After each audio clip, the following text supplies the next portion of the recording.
Al debatir el tema del superpeso en la agenda política de la sesión de la Comisión Permanente, el sicario inmobiliario Jorge Triana, diputado del Narco Partido Acción Nacional, destacó con falacias y mentiras que hay un peso sólido porque se cuenta con un Banco de México completamente autónomo y eso no es imputable a ningún funcionario de este gobierno. A nosotros no nos preocupa ni nos enoja el superpeso, lo que nos preocupa y enoja es la superpobreza que hay en el país.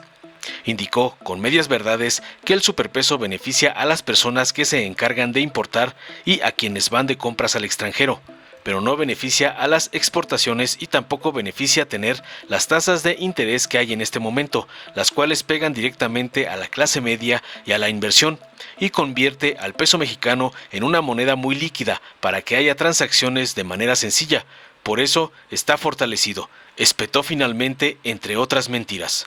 Tras escuchar al sicario inmobiliario, el diputado Jorge Luis Llave Navarca del Partido Verde le reviró y expuso contundente que la condición en la que se encuentra la divisa nacional es una parte del buen panorama económico que ha construido la actual administración federal, un buen manejo de las finanzas públicas, disciplina en el gasto público, austeridad en el gobierno y políticas enfocadas a la reactivación en el mercado interno. Además destacó tajante la fortaleza que ha alcanzado la moneda porque sin importar las olas de incertidumbre mundiales, nuestro peso ha resistido niveles que tienen una apreciación que no se veía antes y ha logrado superar esa depreciación que se tuvo en años anteriores. Continuaremos apoyando la política económica del presidente AMLO. Hoy es tiempo de los que menos tienen. Finalizó contundente. Veamos enseguida cómo el sicario inmobiliario Jorge Triana es humillado por el diputado de la 4T, Jorge Luis Llaven, por recitar en tribuna los guiones que le escribe su patrón Claudio X González para golpetear el éxito de AMLO. Con el permiso de la presidencia. Adelante, diputada. Tenemos una necesidad en este país de relacionar absolutamente todo con la comparación del valor del peso con respecto al dólar. Y es entendible perfectamente después de que tuvimos tantos y tantos años de devaluaciones obscenas del peso, donde por cierto, la mayor parte de los responsables de esas devaluaciones, como por ejemplo Manuel Bartlett, que hoy está en el gobierno, pues estaban en el gobierno priista en aquella ocasión, en concreto en la Secretaría de Programación y Presupuesto. La devaluación más grande en la historia de este país se dio durante la presidencia de uno de los ídolos de Andrés Manuel López Obrador, que emula prácticamente todas sus políticas públicas. Pero este superpeso, dos cosas. Uno, pues bendita autonomía del Banco de México, que se la han querido quitar. Aquí en el Senado de la República han presentado iniciativas para retirarle la autonomía al Banco de México y meterle la mano a las reservas. Y ahorita festejan que haya un peso sólido. Pues claro que hay un peso sólido porque tenemos un Banco de México completamente autónomo. Y eso no es imputable absolutamente a ningún funcionario de este gobierno. La autonomía del Banco de México, que afortunadamente persiste. Si no fuera así, estaríamos hablando de otra cosa. Pero miren, el superpeso, como ustedes quieran llamar, de verdad es una cursilería llamarle de esta manera, está beneficiando, les voy a decir a quién. Por supuesto a las personas que se encargan de importar.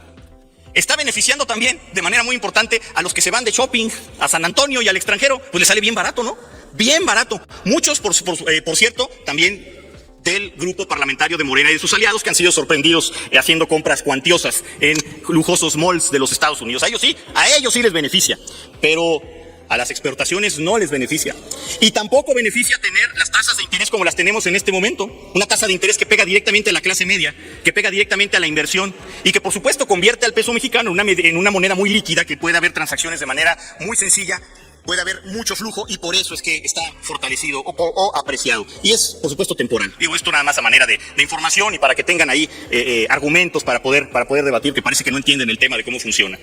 Pero además no ha servido absolutamente de nada. Hablamos del superpeso. A nosotros no nos preocupa ni nos enoja el superpeso. Lo que nos preocupa y nos enoja es la superpobreza que hay en este país. Eso sí nos enoja. 4 millones de nuevos pobres, 3.8 millones de nuevos pobres desde que inició este gobierno. ¿Y saben por qué? Les voy a decir por qué y también es para que tengan la información porque parece que no lo entienden. Es porque durante la pandemia no se tomaron medidas contracíclicas, así se llaman. Medidas contracíclicas para fomentar que no se perdieran empleos, que no quebraran empresas. Quebraron millones de pequeños establecimientos, de pymes, que representan que representan cerca del 75-80% de todos los empleos formales de este país. Estamos hablando de estanquillos, de misceláneas, de papelerías, de estéticas de barrio, de cafeterías, de restaurantes pequeños, y no se les apoyó con nada.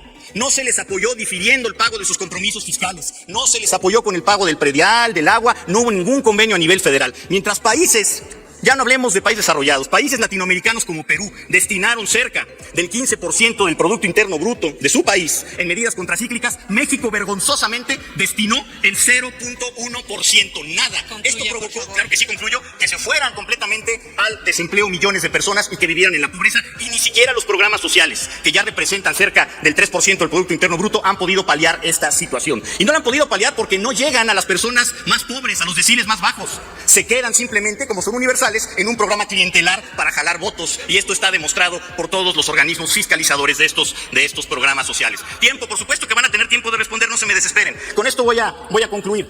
Se ha creado un ejército electoral a base de estos programas sociales. Ejército electoral con el que ahora están violando la ley en una elección interna disfrazada de un cargo inexistente llamado defensor de los comités de la Cuarta Transformación o alguna cosa inteligible, por supuesto violentando la ley, y por supuesto que estaremos acudiendo a las instancias correspondientes para que así se pueda sancionar. No se me desesperen, pueden venir aquí a debatir cuando gusten, el momento que quieran, en lugar de gritar como chachalacas desde su lugar. Es cuanto, gracias. Con su venia, presidenta. Adelante, diputado. A casi 5 años de iniciada la transformación de la vida pública en nuestro país, el tiempo nos ha dado la razón y ha quedado claro que el camino que comenzó a andar en el 2018 era el correcto. Se comprobó que es posible ayudar a quienes más lo necesitan, que es posible hacer prevalecer el interés público y el interés nacional por encima de los intereses privados y de los extranjeros, que es posible cobrar adecuadamente los impuestos, que es posible eliminar los abusos como la subcontratación, que es posible mejorar las condiciones de los trabajadores, que es posible crear empleos y mantener, pese a todos los malos augurios de la oposición, una moneda fuerte a nivel mundial, considerada la que más ha logrado apreciarse en todo el mundo. Al respecto, es preciso señalar que la condición en la que se encuentra nuestra divisa es únicamente una parte del buen panorama económico que ha construido la actual administración, con cada una de sus decisiones, un buen manejo de las finanzas públicas, disciplina en el gasto público, austeridad en el gobierno y políticas enfocadas a la reactivación en el mercado interno. Como lo mencioné, es necesario resaltar la fortaleza que ha alcanzado nuestra moneda, la cual ha sido destacado por diversos analistas a nivel internacional, porque sin importar las olas de incertidumbre como la generada por la continuación del conflicto en Europa, nuestro peso ha resistido y no pasa de la barrera de los 18 pesos por dólar. Nuestro peso ha resistido niveles que no se ve y tiene una apreciación que no se veía antes y que ha logrado, por supuesto, superar esa depreciación que se tuvo en los últimos años, como en el caso de Vicente Fox Quesada, que se depreció el 14.4%, Felipe Calderón Hinojosa, el 15.2%. Permítame, el orador. ¿Con qué objeto, Sí. diputado? Alejandro. Conducto, ¿puedo hacerle una pregunta al orador? Le pregunto al orador si acepta la pregunta. Sí, claro, gracias, con gusto. Estimado diputado Jorge Luis, me gustaría, escucho con atención la explicación de los motivos por los que nuestra moneda se encuentra fuerte, por qué podemos explicar el superpeso, y me gustaría saber si para ti también, yo sé que eres de Chiapas, y la pregunta es si las obras, lo que es el Tren Maya, el Transísmico, los aeropuertos, las grandes obras que sellan el gobierno de la Cuarta Transformación son parte de la explicación de la salud económica de nuestro país. Podemos decir que el peso se encuentra como está, la economía se encuentra como está, gracias a las grandes obras nacionales que ha construido la Cuarta Transformación. Gracias. Tiene 2 minutos para responder. Gracias. Yo puedo decirte que en el sureste mexicano y en particular en el estado de Chiapas teníamos más de 20 años que no había crecimiento económico. Hoy, hace apenas algunas semanas, el gobernador del estado, el doctor Rutilio Escandón Cadenas, también gobernador de la Cuarta Transformación, a quien reconozco su trabajo que está realizando, sobre todo con los principios de honradez, de austeridad, del buen ejercicio del gasto público, ha anunciado que por primera vez Chiapas tiene un crecimiento económico, que Chiapas ha empezado a tener crecimiento en cuanto a los trabajadores formales, de acuerdo a las cifras, que Chiapas tiene también crecimiento del 3.6 de acuerdo al INEGI en producción industrial. Esto se debe, por supuesto, en gran medida al plan visionario del presidente Andrés Manuel López Obrador de construir en la región que más lo necesita las obras prioritarias como el Tren Maya. Quiero decirte que hemos pasado de 1.5 a casi 2 millones de turistas que llegan hoy al estado de Chiapas. Eso es muy importante, es una derrama económica que está generando bienestar a todas las familias que mucho tiempo estuvieron abandonadas. Yo quiero concluir diciéndote que el sureste mexicano era el patio trasero de los gobiernos neoliberales. Hoy la Cuarta Transformación tiene en el centro de su atención de inversión en materia de programas sociales el sureste mexicano. Chiapas recibe más de 35,000 millones de pesos de programas sociales. El bienestar estamos ya sintiéndolos en los hogares que más lo necesitan. No más el sureste como un patio trasero de los gobiernos federales neoliberales. Decirte que la última inversión que hizo un gobierno neoliberal como el de Felipe Calderón fue construir el penal de seguridad de Villacomaltitlán. Un penal que no necesitábamos. Requeríamos carreteras, requeríamos escuelas, requeríamos vivienda, no queríamos un penal de más de 5,000 millones de pesos. Esa fue la única inversión que tuvo el gobierno de Felipe Calderón. Y el gobierno de Enrique Peña Nieto fue la ocurrencia de las zonas económicas especiales que hoy son elefantes blancos que están abandonados. Por eso estamos muy contentos en el estado de Chiapas con los gobiernos de la Cuarta Transformación del presidente Andrés Manuel López Obrador y también con el gobierno del estado del doctor Rutilio Escandón Cadenas. Termino, presidenta. La depreciación en los años de Vicente Fox Quesada, menos 14.4%. Felipe Calderón, 15.2%. Enrique Peña Nieto, menos 36.4%. Y hoy, con el presidente Andrés Manuel López Obrador, nuestro peso mexicano tiene una apreciación del 16.5%.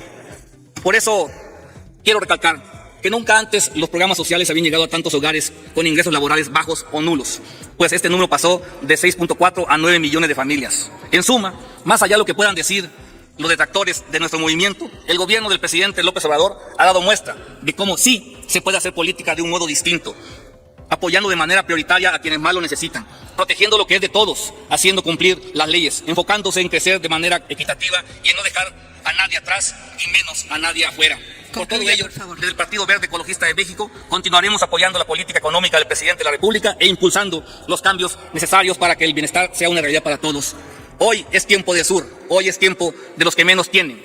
Que viva la Cuarta Transformación de México. Muchas gracias. Dale en me gusta, suscríbete, activa la campanita y compártelo para que más gente lo vea.